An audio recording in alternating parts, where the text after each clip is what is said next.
Yo, what's up, everybody? This is Josh over here at American AF Dumpsters. Today's Friday, February, 19th. And holy moly, let me tell you, this has been one heck of a week. Man, I don't even know where to start. So first, we have the whole Rona crap, all last year. And this has just been, obviously it hasn't gone away, but this has just been a flashback almost to when we first started that whole ordeal, with just everything being shut down. This snowstorm that we got here in Texas, Mr. Oh, I'm from Wisconsin, this ain't nothing, which it really isn't. I'll be honest with you. This snow that we got here, what do we get? Maybe 3 to 5 inches, give or take. They said 3 to 5 inches the first time. We got another inch the other night. The problem is that Texas is not prepared at all, not even a little bit, for this kind of snow. Most of these cities don't own a snow plow. They put this spray down on the streets that does absolutely nothing, in my opinion.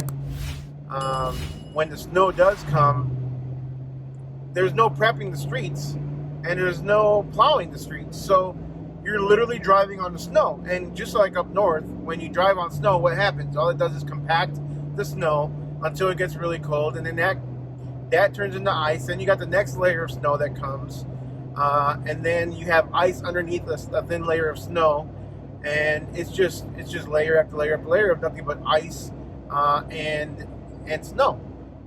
No prepping the streets, no salt to melt the snow or the ice, no plowing the streets to get rid of the snow. So yeah, you're literally driving on sheets of ice over and over and over again. Even if you have four-wheel drive, you can get up the hills. Unlike a lot of cars, there's so many cars that would, front-wheel drive cars, rear-wheel drive cars. You got, I couldn't tell you how many times I've seen a Challenger out, getting stuck going up a tiny little hill, spinning out because they can't move. They have no traction. Then you got these cars that don't have great tires, so unless you have four-wheel drive, unless you have good newer tires, you should just stay home. But again, a lot of people don't do that. So then on top of that, to compound all of that, our power grid is nowhere near prepared for this either. They had a lot of damaged power lines and damaged equipment.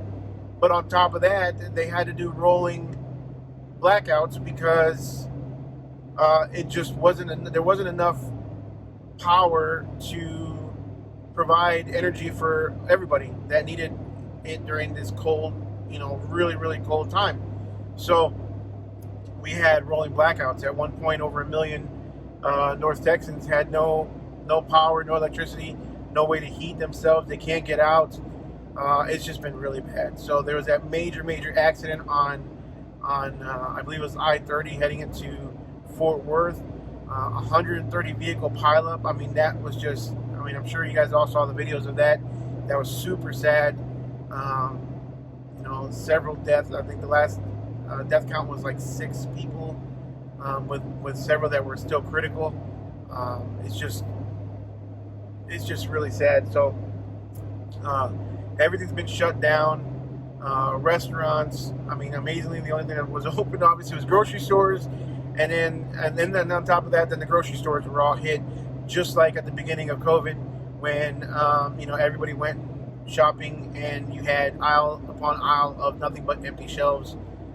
It's just been a total cluster mess here, and I'm glad that we're almost past that point. So today, I don't know if you can see behind me, but the roads are fairly clear. At least the highways are. All the side roads are horrible still. But I have been out in this weather. I unfortunately did make the dumb decision yesterday to take a dumpster to the landfill, and hence the point of this video is my first insurance claim. Am I going to make a claim or not? So here's what happened.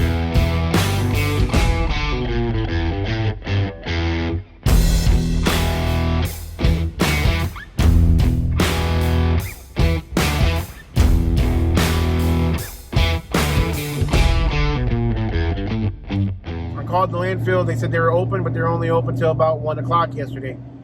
I had a customer who's been on me all week.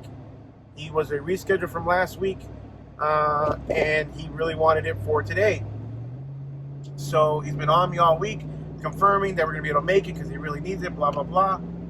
Okay, so, but I had both my dump trailers filled still, and I haven't had time, or I haven't had a chance to go to the landfills because of all the snow and stuff. So yesterday I called. They were open till 1 o'clock. I'm like, sweet, I'm going. And I went to the one in Ennis, which is Republic Landfill in Ennis. They were the only ones open. Nokomis, I called and called and called, and they didn't answer, so I'm assuming they were closed. So I drive over there with my dad, and I was going, I made it all the way to the service road. I get off on the service road, and I am coming to a T intersection, slowing down less than 5 miles, well, about 5 miles an hour, and I couldn't stop. It just kept going. I hit a sheet of black ice, and there was a wall in front of me, so I had the wheel turned to the right, but again, I was just sliding.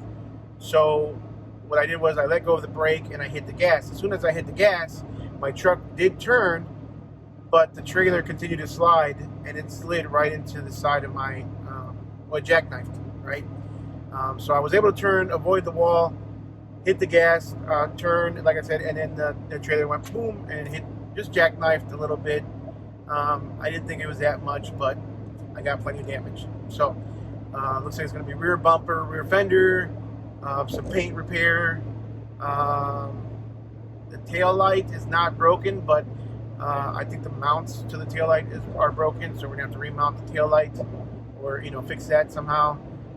And then yeah, so my parking sensors are all good, but there's plenty of damage there, so it's gonna be a pretty penny. So insurance or no insurance. So here we go. Insurance claims. Do I do an insurance claim or not? So I have a commercial auto policy with Progressive. Okay, so you guys are looking for insurance in this industry, you have to contact a local commercial insurance broker in your area, because Progressive will not, I believe they will not write you direct. It's the same with most of the commercial insurance carriers. They only deal with brokers. Okay, so you have to Google commercial insurance policy brokers in your area. That's your first thing, and they can probably write. They can try to quote you on several companies, but I ended up going with Progressive. They were easiest, and Progressive is Progressive, so it's just fine. I got $1 million policy for, I believe it was like $4,200 a year. I paid something like $700 to $800. I have the worst memory in the world, so don't quote me on all this stuff. But I paid about $700 to $800 a down payment. I remember that. It was like $750, I believe, and I paid, give or take, $400 a month for like 10 months or something like that. So that's my policy. That is for my vehicle.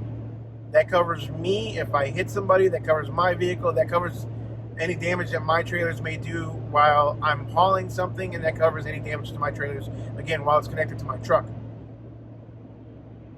I have Scottsdale, I believe it's called Scottsdale Insurance, for my general liability, for my dumpster rental business.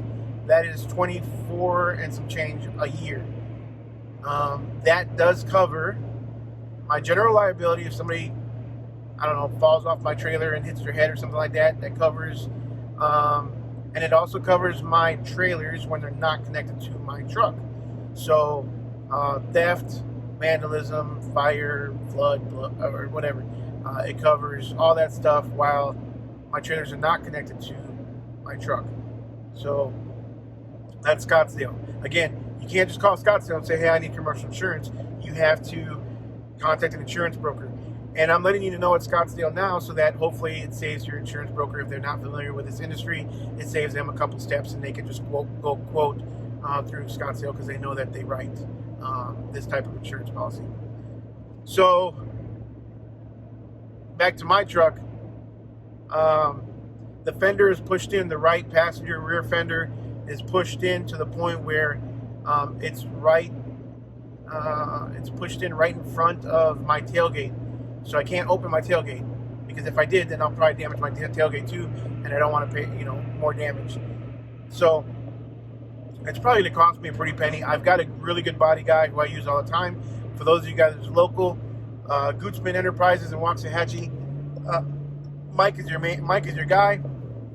Mike will take care of you. Again, Gootsman Enterprises in Waxahachie. Mike, if you're watching this, huge shout out to Mike. He's helped us plenty of times on a lot of our limos, party buses, vehicles, my personal vehicles, my wife's cars, my kid's car. So, Gootsman Enterprises, look him up. He's a small shop, family owned, heck of a guy. Waxahachie, Texas, if you're in the area. So, anyways, he'll hook this up. He'll take care of it. I've been wanting, anyways, the ranch hand type bumpers. So maybe I'll go with that, and I'll find some and put them on, fix the fender, and move on. But I won't do an insurance claim. Just experience in insurance claims and commercial insurance claims, they go up regardless almost every year anyways. I don't want to give them any more excuses. If I can pay for it out of pocket, I will. And for something like this, I'll probably just pay for it out of pocket to get it repaired. It really sucks, but it's part of the business. I mean, when you're out there, you know, and here I am, I'm from Wisconsin, you know, this ain't nothing. Yeah, I hit some black ice. I lost complete control, going super, super slow, and sure enough, I jackknifed. A lot of guys talk about maybe that's why I should have goosenecks. Gooseneck, I wouldn't jackknife. I guess a gooseneck would have probably, if it kept on going, probably would have hit the side of the truck. I don't know. But it is what it is. It sucks. But cost of doing business, fix it, move on. Brand new truck. I haven't even made the first car payment to note yet. But here I am on a repair to the body. And with fixing it without reporting it to the insurance, not that I'm trying to hide anything, but it doesn't show up on the Carfax, and Mike does such a good job that it's like original anyway, so I don't have to worry about any depreciation on the Carfax when I go to sell it or trade it in. So there's that, guys. This winter storm has been nuts. We should be hitting like 30 the first day that we're not freezing today, like 37 as a high temperature. So I'm hoping a lot of this white crap will dry or will melt, and we will move on back to somewhat of a normal life. So, questions, comments, concerns, guys. That's gonna wrap up this video, guys. Thanks for watching. Make sure you give me a like. Make sure you subscribe to the channel. Smash that notification bell, and we will see you on the next one, y'all.